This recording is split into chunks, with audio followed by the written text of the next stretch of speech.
It has been too long and I don't even know how to do this anymore because I don't apparently booktube anymore, but like, come on, psych yourself up. What do you do again? What do you do?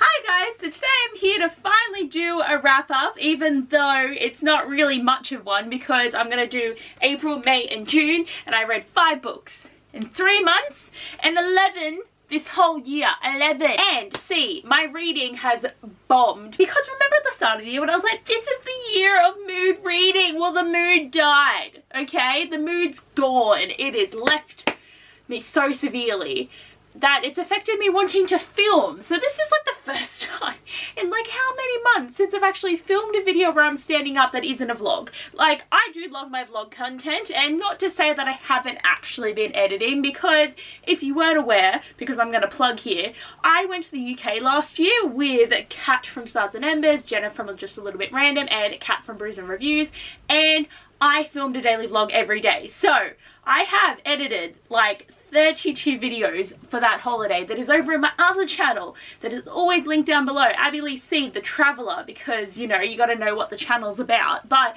I would appreciate if people wanted to watch them because we're over there having fun. Like, there is some bookish content because we go to some places for books, but we also just go all around the UK and it's so much fun, and I'm very proud of those videos. So yes, my editing energy has gone to something that is non-bookish, but I would still love if anyone has watched them. And if you have watched them, just let me know what you thought, because like, I have a lot of fun and I love all those videos. But booktube has had a downfall for me, and I am trying. Like, I've had some vlogs, as I said. I love doing my vlogs now. Like, they're easy to film because you only have to do little bits at a time, and then editing them's really fun because you can like add the music and do all the fun things, when here it's just me talking at you, and that's boring, right? This is boring for everyone. But I just wanted to say that that's what's happening. But I've had a bit of a spark lately, so there will be some videos coming out. There'll be a couple, considering I'm finally filming, but there will be some things happening, hopefully. And then I go to Europe in September. I've told you all this already, but so there will be more daily vlogs, but watch it completely bomb again. But also, if you're subscribed to the channel, you can see what I get up to in that holiday as well. But let's get to what we are here for, because I always tangent, you know how I am. I read 5 books, so I read 2 in April, 2 in May, and 1 in June. So let's just get into it so we're not wasting everyone's time with this, and talk about the books I read and what I thought about them. So, I finally finished The Princess Will Save You by Sarah Henning. So if you've been with my channel for a while, you would know I started this for the Because We Can Readathon musical theme last year, and I just finished it in April. I have a currently read pile that is 8 books, and it never seems to stop being 8, because I will start a book, I'll be like, oh yeah, and then I just won't read, and then I have to start something else for like a readathon or a challenge or a buddy read, or there'll be something, so then the book goes to the pile. And then it just stays there. So it's not a DNF, like I don't DNF, but I have a do not read right now pile that just continues to grow. And some books stay on there for like 4 years. As you would have seen when I finally finished reading the 2nd book in the 3 Dark Crown series, because I started in 2022 and it took me until 2024 to finish it. So this one's only been there for a year. But what I've been doing lately is, because I've been reading some large books and some special editions and vlogging certain books, I have been bringing a different book to work to read. So I just get this on my hour lunch break, read 20 pages, and then I don't pick it up again. So it is my lunch break book, and I've had a few lunch break books at the moment that I've been like working my way through, and it's actually kind of fun because I'm always like, oh yay, 20-minute reading time, let's go, every day at work. And I've been like reading that way, and that's been good, but it's just I haven't been able to like then read those books at home because I'm trying to read other things. I honestly have lost all thoughts of this book, but I didn't really like it as much as I hoped, because The Princess Bride is one of my favorite movies. Honestly, it's so good. I can watch it a million more times in my life, and I just enjoy it so much. And this is a gender bent version of it. The elements of the story were really good, and I liked that it continued those elements through the story, which was really fun. But our main character, Amma, was just so dumb. And like, I know that she's 17, but like, she's been trained to take over her father in the kingdom, and it's like, she doesn't know anything about running a kingdom. She kind of knows how to fight, but she gets mugged a lot, she gets kidnapped a lot, she gets attacked a lot, she loses Luca a lot. It's like, girl, where are all these skills that you're meant to have when your dad is the most ferocious warrior in existence and what are you doing? But then there was other things too, because like the villain characters were just like, they weren't inventive, like it wasn't fun. The only person I liked was Luca, who is technically the princess guy, but he still does the as you wish thing, so it's like, okay, but he's the one that gets kidnapped in the story. But he's such a sweet boy, and I really like him. And I also really liked the romance, which was really cute, even though I liked him more in the romance. But I don't think I'm going to finish on with the duology, even though the end, you know, it does the whole, oh, this is the big reveal. And I'm like, God, you've hooked me a little bit, but I can't sit through another book.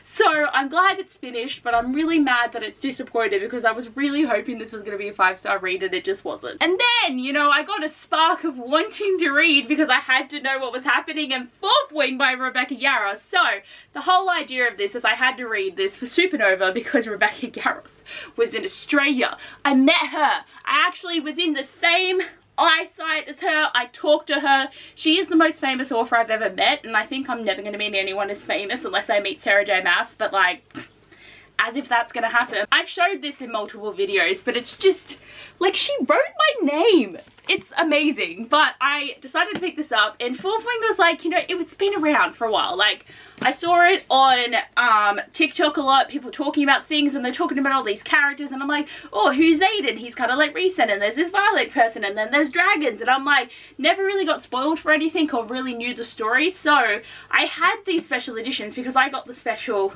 Big W editions, even though this book is actively falling apart. So I had the books, so I started reading them, and yes, I love this so much. The second book though, it's been like, this was an April finish. I'm still reading book 2 and I'm not even halfway through. So the pacing is been an issue for me for the second book, and there's some issues that I'm like, it's somehow second book slumping, but there's going to be 5 books.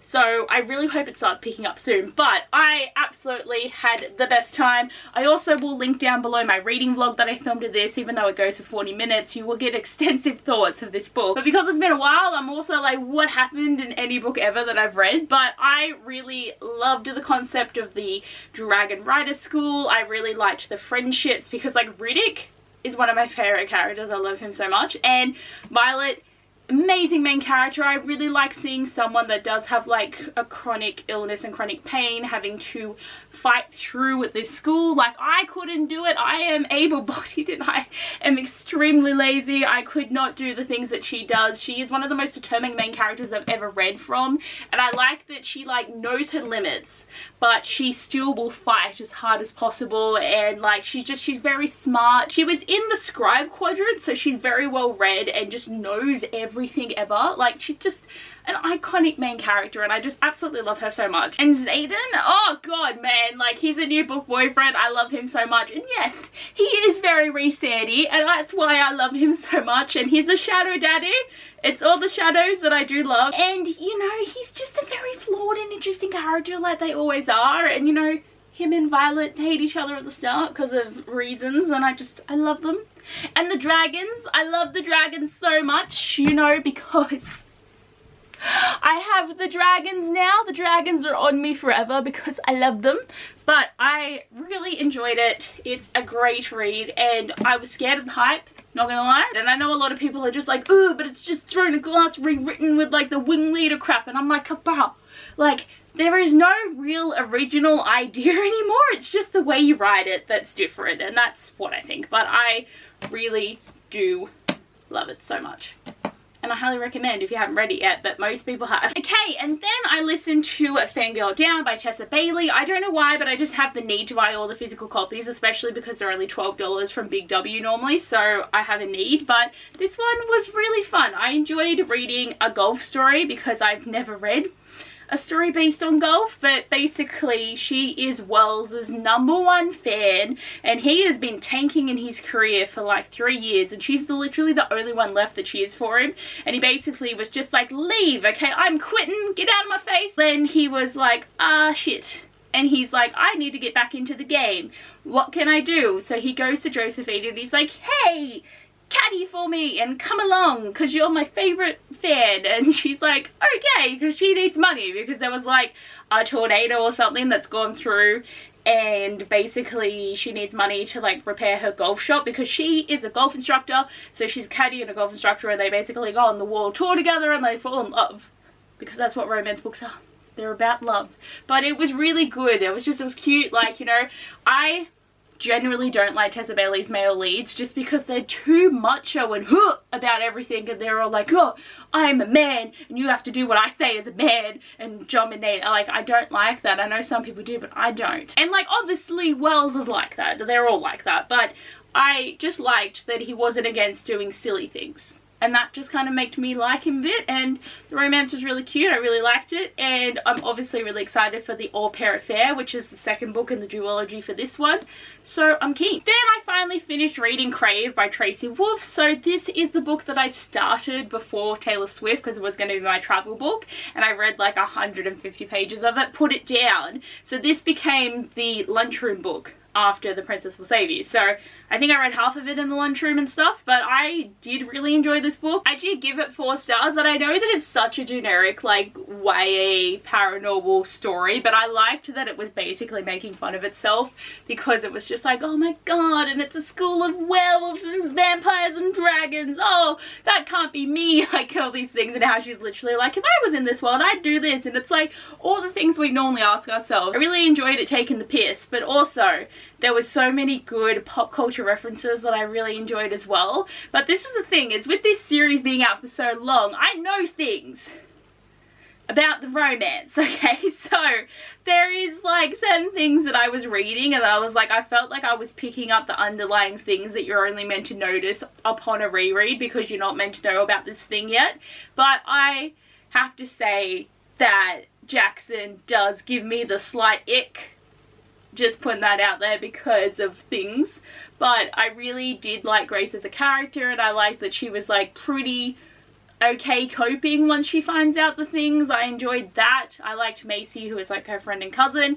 The one thing that's weird though is this book only takes place over like a week, and it's just like, my god, like so much happened. And I'm excited to continue the series because book 2 has now become the lunchroom book, and I'm halfway through that and I'm enjoying it. So I will continue on the series, but I'm hoping that I will be able to like read it outside of the lunchroom. But at the moment there's too many books I'm trying to read outside of that period of reading time, yet I'm picking up nothing, so it's a problem. And the last book I read, and the only book I read in June, was A Fate Inked in Blood by Danielle L. Jensen. So this was the Inner Circle Celestial Festival's book club read. So I am in the book club with Kat. We pay extra for the perks of being into the Celestial Inner Circle because we're a platinum member now, so we're real fancy.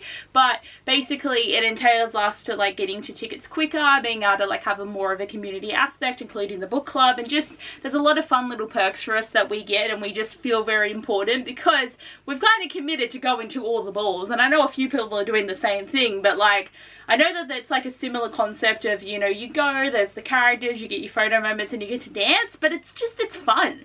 I don't mind doing it over and over again because I get to wear something different each time, the vibe's a little different, get to make cute Instagram posts and cute TikToks. Like, it's just so much fun, and it's just such a main character moment driven event that we just get to experience that fantasy life, and ACOTAR is like one of my favorite series, so it's so much fun. And there will continuously be more and more vlogs because I enjoy it so much. So this, as I was saying, I'm sorry I haven't talked to you guys for so long that I'm tangenting so much, but I did end up giving this book 4 stars. Like, my main gripe is I wasn't a big fan of the main character because her decision making could use a bit of work.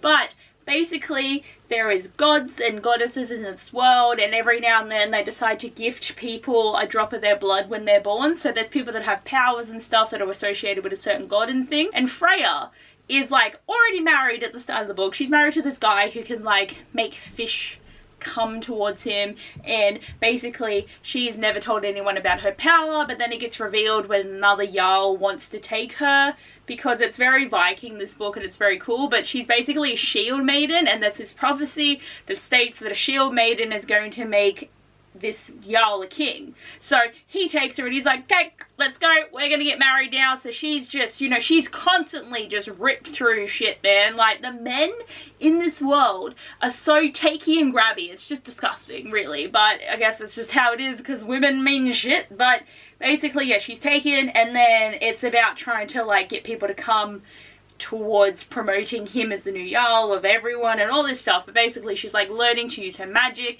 and then there's this guy Bjorn, who is the Jarl's son. And, you know, there's a bit of about that. Bjorn is the only good part of this book. He's a lovely boy. He is careful. He's sweet. And, you know, I really love them. Like, obviously, there's just, like, the inkling from the first page. And I love it. But basically, it's a great story, really.